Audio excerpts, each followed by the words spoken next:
Hello everyone! Happy October! My name is Mike and this is the Bored Cyborg. It's hammer time. Welcome back to yet another episode. Today I wanted to do a little collection video and home in on a specific collection in my collection. That is the Hammer Horror Collection. Now, I own a lot of these films. Not all of them. I know a lot of them that I don't own are being released right now. I just don't have the money I can't afford them. But I have a lot of Hammer horror films on DVD, mostly Blu-ray, and I just want to kind of go through each one and just kind of show off. I'm not going to really talk about the films too much, but just kind of go through the collection and show you guys what I have and what I'm missing. Now, for years, I've been compiling this Hammer horror checklist. Got it Frankenstein, Dracula, the Karnstein vampire films, The Mummy, miscellaneous vampire, and then miscellaneous horror, science fiction kind of things. Actually, I have thrillers down there, too. And I have, as you can see, what I did, the little circles there denote that I own the actual film physically. And so there really aren't too many. I don't own, let's see, Lust for a Vampire, She, which is a big one that I need to pick up, The Anniversary, which I don't know much about, and then a bunch of thrillers, Hysteria, The Nanny, Crescendo.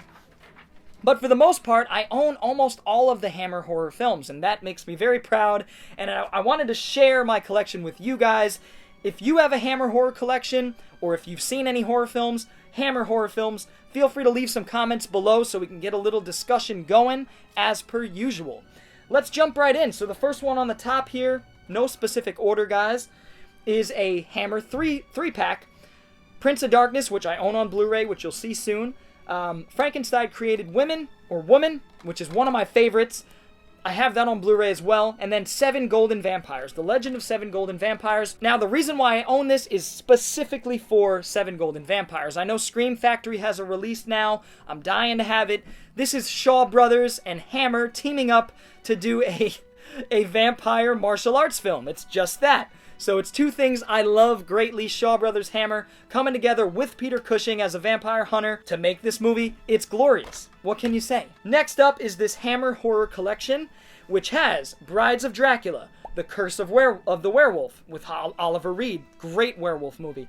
Night Creatures, also known as Captain Clegg, which is another one of my favorites. Phantom of the Opera, which I haven't seen. Paranoiac, Kiss of the Vampire, Nightmare, which is an excellent Hitchcockian thriller, black and white, and Evil of Frankenstein. So this is an awesome set. I've had this for years. This was one of the real big Hammer horror collections that I got, because it compiles 8 movies in one, of course, and yeah, a little dusty, but I had to pick this up back in the day. I don't regret it to this day. This is a great set, guys. I think it's still in print, so track this down if you want a nice introduction into what Hammer horror is all about. Next up is The Lost Continent. Not really horror, but definitely fantasy, science fiction. Very Jules Vernean.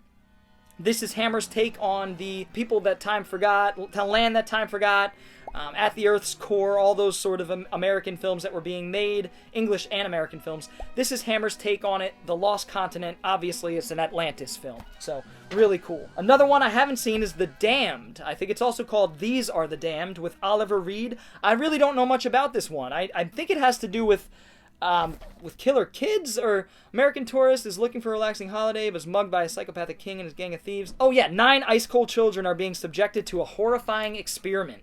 So that sounds really freaking cool, actually. That is The Damned. Ugh, the most pitiful one in my collection is this public domain crappy edition of The Satanic Rites of Dracula, which again I believe is on Blu-ray now. It's definitely got a better release than this. I have it because it's the best I got right now. Satanic Rites of Dracula. Next up, Vampire Lovers. I have seen this film.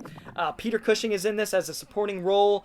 Ingrid Pitt, the first Ingrid Pitt film that I had seen. Haven't seen it on Blu-ray, however, but it's a really cool film. Vampire Lovers, little eroticism, just enough for me to get down with it. When it comes to like Jess Franco, there's a little bit too much eroticism and not so much horror. That's my issue with a lot of his films. But Vampire Circus, another great movie. That is just that. It's more than a vampire circus, really. It's more of like a circus of ghouls and weird creatures and like a weird leopard cheetah woman and creepy twins and yeah, just a whole bunch of different unique creatures and characters. And it's about this circus that sort of rolls into town one day, And it flash forwards to the present day, and it seems this circus has sort of bled the community dry of its life and ambition, and it's a very interesting film, really cool movie with some excellent sequences. That is Vampire Circus. By the way, this film also features David Prowse, who would go on to play Darth Vader, the man in the suit, the man that doesn't get enough credit, unfortunately. We all know George Lucas was a big fan of Hammer horror, hence, you know, the look of Darth Vader, the cape, Christopher Lee being in the later films, Revenge of the Sith, I think it was, or Clone Wars, one of those. And but David Prowse got his start with Hammer horror, and I believe it was Frankenstein and the Monster from Hell, and also in Vampire Circus. So really cool little bit of trivia there. But Vampire Circus is awesome. Twins of Evil, one I haven't seen yet, follows two twins that are conniving and evil. Another one I haven't seen, Hands of the Ripper. This is Hammer's take on the Jack the Ripper mythology and mythos events that took place in Victorian England. A lot of these films, a lot of the best Hammer films were directed by Terence Fisher. I haven't really talked about a lot of his films yet. In fact, Terence Fisher, Horror of Dracula. This one just calls it Dracula, but it is, to me, it's Horror of Dracula. It differentiates it a bit. This was the second Hammer horror film that they did right after Curse of Frankenstein, with Cushing as Van Helsing and Lee as the titular Dracula. This is one of the best Dracula films ever made. I adore this movie, and it is pretty close to the novel, but obviously takes its liberties. This was the first real time we saw Dracula in full color with blood, albeit a little bit of blood dripping down his cheek. It wasn't Herschel Gordon Lewis per se, but it was fucking awesome. I'm pretty sure Herschel Gordon Lewis was inspired by what Hammer was doing. This was a really important film in terms of gore at the time in '58, so pretty awesome. Horror of Dracula. Next up, there you go, Curse of Frankenstein. It's like I planned it out, which I didn't. Curse of Frankenstein was the first Hammer horror film. There are a few other films in the 30s that you can consider, like Phantom Ship. That's pushing it a little bit. That's more of an Agatha Christie, 10 Little Indians sort of story, or, you know, whodunit sort of thing. But Curse of Frankenstein is 1957. It's bringing back the monsters. You know, after Universal had sort of tapered out during the early 50s, mid-50s, Hammer picked up the mantle and ran with it for two strong decades. Curse of the Frankenstein is so important for that reason. Iconic image of Christopher Lee as Frankenstein, and of course, the even more iconic Peter Cushing as Dr. Frankenstein. He is perfect in the role. He is the greatest Frankenstein ever put to screen. I love Curse of Frankenstein. Here I am talking about these movies in depth. Countess Dracula, another one I haven't seen, another one of the erotic sort of vampire films that they were doing in the late 60s and early 70s. Looking forward to it. Now, all of these coming up here, I've only seen one of. In fact, I picked them all up from Studio Canal overseas a couple years back. I couldn't resist picking these up. They were like $12 each. Phenomenal. So I'll just go through them real quick because I haven't seen them. To the Devil, a Daughter, Straight On Till Morning, Scars of Dracula, The Horror of Frankenstein. Oh shit, this is the one with David Prowse. It wasn't Frankenstein and the Monster from Hell. Forgive me. This is the one with David Prowse. In fact, he's right there on the cover, top left, as the monster. Fear in the Night with Peter Cushing. I've not seen this, like I said. Dr. Jekyll and Sister Hyde. Haven't seen this one either. Demons of the Mind. Haven't seen this one. And I have seen Blood from the Mummy's Tomb. One of the earliest examples of a female mummy. So, really cool movie. Really great lore and cinematography and sound work. Just excellent movie. I love this one. Next up was another one of the early Hammer horror sets I picked up that really got me into Hammer horror. That is this Horror Classics Volume 1. It has The Mummy, arguably my favorite Hammer horror film of all time. Taste the Blood of Dracula, another fantastic one. Dracula Has Risen from the Grave, another great one. These are all great, man. I love them all. And Frankenstein Must Be Destroyed. All of these films are wonderful. If the set is still in print, I highly recommend it. The Mummy, it's worth the price of admission alone for The Mummy. One of the best mummy films ever made. I absolutely love Hammer's take on The Mummy. Christopher Lee plays The Mummy. Of course, Peter Cushing is back. It is just such a cool movie, and in my opinion, better than the Boris Karloff Mummy. Yes, I said it. I think the Boris Karloff's Mummy is a great film. I just think it has problems with pacing at a couple points, but The Mummy from Hammer gets it right in 1959. It's such a great movie. Next up, we have these little Hammer double features here. I've seen some of these films. We have The Two Faces of Dr. Jekyll and The Gorgon. I've not... Oh, no, I have seen The Two Faces of Dr. Jekyll back when I had it on DVD. Really good adaptation of the story. Very different. They take many liberties, but really cool performance by the lead guy, Paul Massey. Loved that movie, so excellent. Of course, I've seen both of these and love both of them dearly. In fact, I may like Revenge of Frankenstein even more than Curse of Frankenstein. I just feel like it's when Peter Cushing's Frankenstein character really hits his stride, his maniacal sort of stride, whereas in the first film, he's still wrestling with it. In this film, he succumbs to it. Curse of Mummy's Tomb, another great mummy film from Hammer. These are more of the thrillers. Never Take Candy from a Stranger and Scream of Fear, both of which I've not seen. And a couple that I haven't seen from the thriller genre as well. Maniac and Die, Die, My Darling. Very cool. Next up is actually a double feature. One of them is Hammer, one of them is Amicus, which was sort of the sister company to Hammer. They weren't related, but Amicus was sort of the second-rate Hammer horror. And that's not to discount it, because they made some really great films. In fact, The Skull is one of my favorites from the decade. I love The Skull. I think I'm the only one, but The Skull is awesome. It has this awesome, like, levitating skull that you could see the string. It's incredible. But The Man Who Could Cheat Death is the Hammer horror film here, and I've not seen that.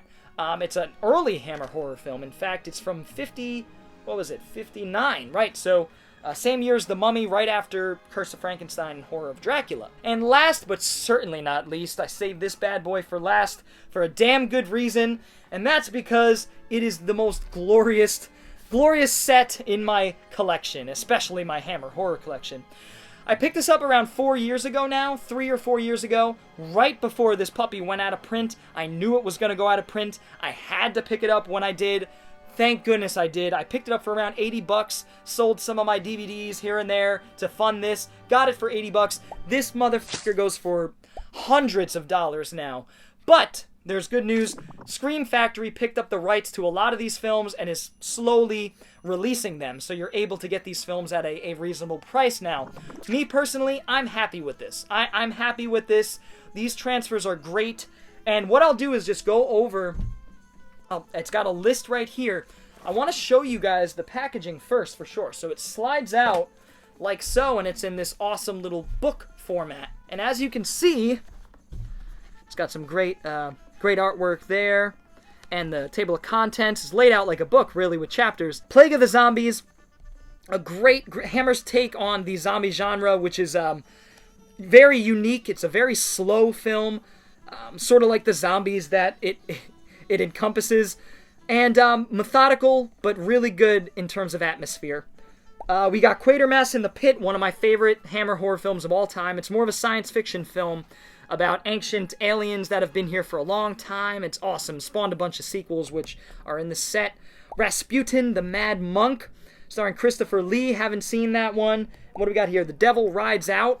Very cool. Haven't seen that one either. The Mummy's Shroud, of course I've seen that one. And The Reptile, I haven't seen, which looks awesome. I mean, that's all you need, right? Just some prosthetic reptile makeup. Awesome. Frankenstein and the Monster from Hell. One of my favorite Frankenstein Hammer films, in fact. This one is not talked about as much. It's one of the final Hammer horror films. It's Peter Cushing giving it his all. Frankenstein and the Monster from Hell is awesome. And they up the gore in this one, too. Frankenstein created woman. Just great, fantastic, beautiful woman as the Frankenstein monster in that one. It's a great Frankenstein film. Very, very weird, very different. Quatermass Experiment. This also has, as special features, 2 other films in standard definition, X the Unknown and Quatermass 2. I've not seen any of the sequels, honestly. The Witches, which I've not seen either. See, Hammer covered the gamut. Everything from vampires to witches to reptile people, Hound of Baskervilles, Sherlock Holmes stories, just incredible. Hammer, just awesome work. All of it. This is one of my favorite Sherlock Holmes films, if not my favorite. Cushing plays Holmes. All you need to know. Captain Kronos, an awesome, weird, fantasy, horror, action film. It's really fun. One of my favorites from the company. And Brides of Dracula, Curse of the Werewolf, an excellent Oliver Reed starring werewolf film from Hammer. They're really their only werewolf film they did. And finally, The World of Hammer, which appears to be, yeah, it's a television documentary series. These are in standard definition, I believe. And so that's really cool, actually. It's a documentary series on Hammer. So really incredible set, guys. I love this set. It's one of my prized possessions, honestly, even though they're all being re-released. I don't care. I love this set. It's one of my favorites and one of my most valuable, honestly. So that's going to do it, guys, for the Hammer collection overview. Hope you guys enjoyed it. Hope you guys learned about some new films that you want to check out. If you've been putting off checking out Hammer horror films for whatever reason, October is the time to get into them. Start with the early ones. Start with Curse of Frankenstein, Horror of Dracula. Work your way slowly through it. It's a hell of a ride, hell of a journey. I love Hammer just as much as I love Universal monster movies, and they're a very important company that is making movies still, but it's a shell. They're really a shell of their former self. So it is what it is. Hammer, their legacy will live on. I absolutely love them. I hope you guys enjoyed this video. Feel free to leave in the comments if you have any of these films, which ones are your favorites, how you feel about Hammer horror, if you like it, if you hate it, if you haven't seen any Hammer horror. I'd love to read your comments below and sort of get a discussion rolling as usual. If you enjoyed this video, feel free to give it a thumbs up, and if you're new to the channel, go ahead and hit the subscribe button as well as the little bell for notifications. Anyway, guys, I will see you next time. Bored Cyborg is out. This thing reminds me of the monolith in 2010. It's just a ginormous in comparison. It's ridiculous and fucking awesome.